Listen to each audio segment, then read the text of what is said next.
Hi guys, so what we're going to look at now is squat series, so different variations of the squat exercise with the kettlebells. Okay, so first one we're going to look at, the easiest one to start with, just a two-hand squat with the bell. Some people might call it a deadlift if we're keeping the legs straight, but similar to the deadlift, but all we're going to do is go squat down and stand back up. Yeah, I'll show that from the side. Squat down and stand back up. That's with the bell in a low position. Our next variation to that is doing a goblet squat. So we take hold of the handles, hold it up to the chest, keeping it under the chin, elbows tucked in, and from there we squat down and come back up. Show you that from the sides. So the squat mechanics are no different. We'll come back up. Okay? That's our goblet squat. From there then guys, we're now going to progress to two kettlebells in our rack position and squatting from that position. Okay, so I can squat down, bring it back up, turn that to the side so you see it from the side. Okay, so that's a squat with two kettlebells, rack position. My next progression I can go to is single arm, high arm squat. So I keep the bell nice and high. From there I go squat it down. You can have your arm out there or between your legs for support. Back down, show you that from the side. So this is a high arm squat. And back up. Okay, back to your rack and back down.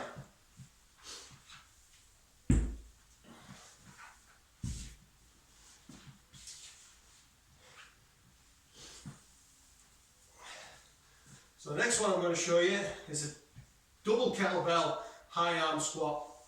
So up into your rack position, press them up above your head, stance, squat mechanics, keep the bells or arms straight, squat it down and come back up. Show you that from the side. From there, squat it down and come back up. That's your bells back down.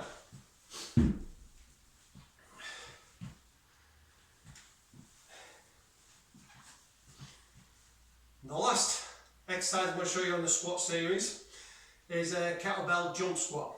Okay, so for this, bell, take hold of it by its horns, bring it up above the back of your head so it rests in your shoulder blades. And what you're looking to do is get the handle into the base of your skull. So you tip your head back.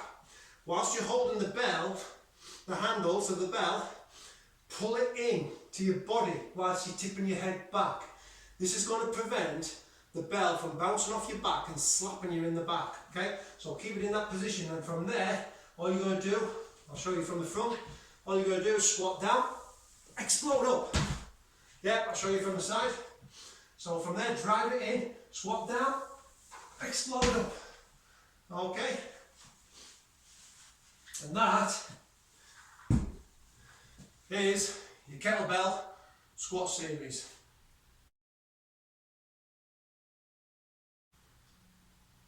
Okay, so the exercise we're going to look at now is our deadlift, kettlebell deadlift. Okay, so we'll do our standard deadlift with it to start with. So again, what we're looking for initially to start off with is the bell half a metre away from us.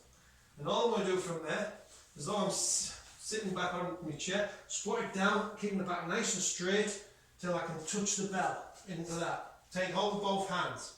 And then from there I'm going to stand up, and as I stand up the bell drags in and I come up. From that position, I then go down to the floor and then back up. Try to keep a big chest, tight back all the time. Okay? So we can do that singular bell, or we can do that double bell to start off with. Okay? So again, with position. Squat it down, take a bell each, this time nice tight back, drag it in, up we come, and then from there, we take it down, bend them from the hips, and back up, squeeze the shoulders, typical deadlift. Okay, so that's the traditional deadlift.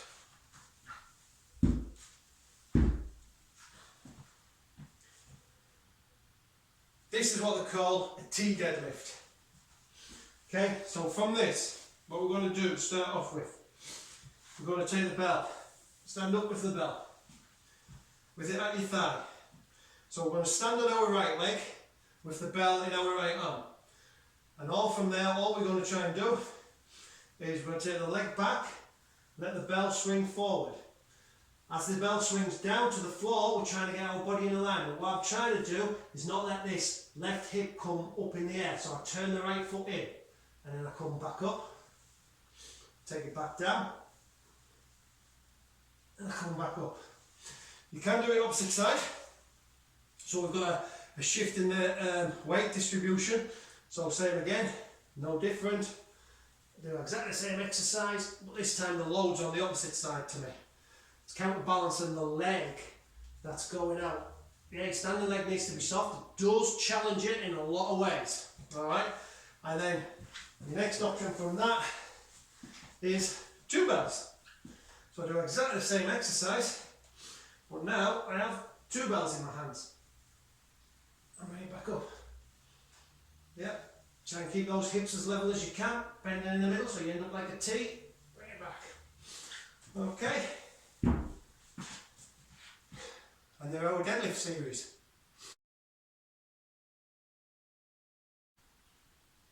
This is the windmill. So we've got a low load windmill, high load windmill, and a double load windmill. So for the low windmill, take my kettlebell, come to a standing position, hand up high, and from there I lower it down towards the floor and then come back up. And that's a low windmill. High, I need to have both. I'll put that one down. Start off there, bring this up, high, same thing, I keep the arm nice and high, I lower myself down, and then come back up. Yeah. And then if I want to do a high-low windmill, get both, clean one up, press it up, just my feet, and then from there keep looking at the high windmill, the high load, and then roll the low load down the inside of my leg to the floor, and then come back up. And there are the Windmill Series. Some instructors will have you start with the low load off the floor. So you would go down, pick it up in a windmill position and bring it back up. Personally, I think the best place is to pick them up to this position and start from here. Okay? So they're the variations of a windmill. So the next exercise we're looking at is what they call bottoms up. So it brings another dimension to certain exercises. So we're going to look at clean, and we're going to look at it in two ways. So we're going to look at a static clean, and we're going to look at a swing and clean. Okay? So, static clean first. So I've got my kettlebell. I can do it as double, but I'll show you it as a single. So we're going to do a static clean. So that would be my clean, yeah? But this time what we're going to do is we're going to clean it to what they call bottoms up. So the kettlebell is going to end up in that position, okay, which brings another dimension because this bell can then fall either way. It makes the exercise a lot harder. So from there, I'm going to clean it up, boom, into my bottoms up clean, okay. I can then do a swing to clean as well. So you would do your swing, drive it, and then drive it up, boom, into a bottoms up position. We can do that double. Okay, so from there, we clean up into a bottoms up position. From this position, I can still swing to this as well. So from this position now, we can do shoulder press. Yeah, I can do alternating shoulder press to make it a degree harder. Okay. So there's some bottoms up that we can do, some variations on the clean. We could do that, which makes it a little bit harder on, say for instance, a split snatch as well. So, because the idea of the snatch is you would rev the engine and pull it through. But if I'm going to do a static clean or static snatch, yeah, I'm going to do the same principle. I'm going to take it to a bottoms up this time. So from there, come up into that. Yeah, back to the chest, to the thigh, and back down. So I can do that. You know, do that as a swing as well. So bottoms up, swing to snatch. Okay, so swing going. Here we go. And hold and bring it up. Back down to the side.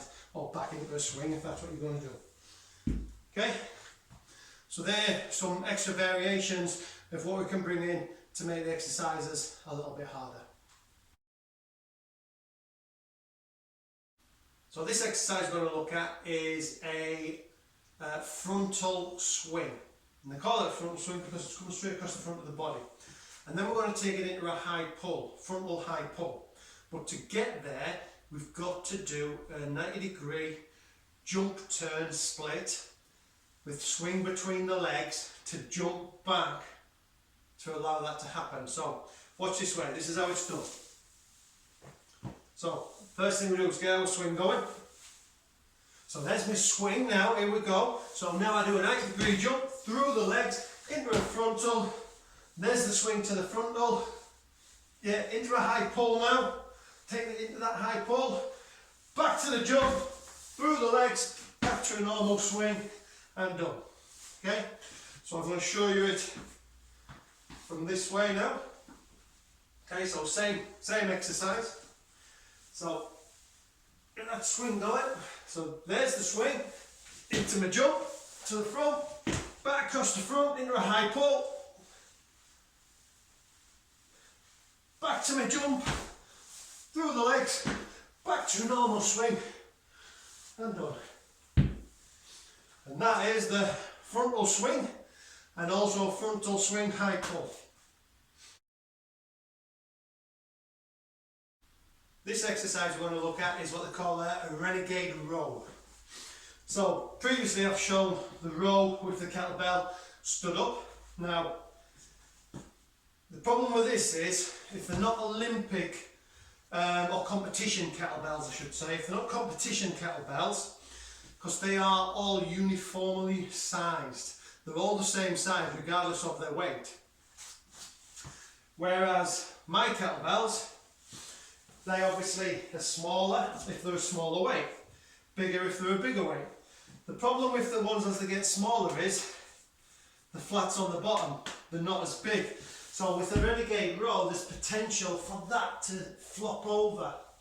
So unless you're really using a competition bell, I would shy away from doing this exercise. However, if you're using a bigger bell, it is stable enough to do it. So a Renegade Row. So in a Renegade Row, you get into kind of a press up position like that, and supporting on one of the bells, you're then going to roll the bell. Now obviously what we would do is we'd then alternate bells. Yep, and that's how you do your Renegade Row.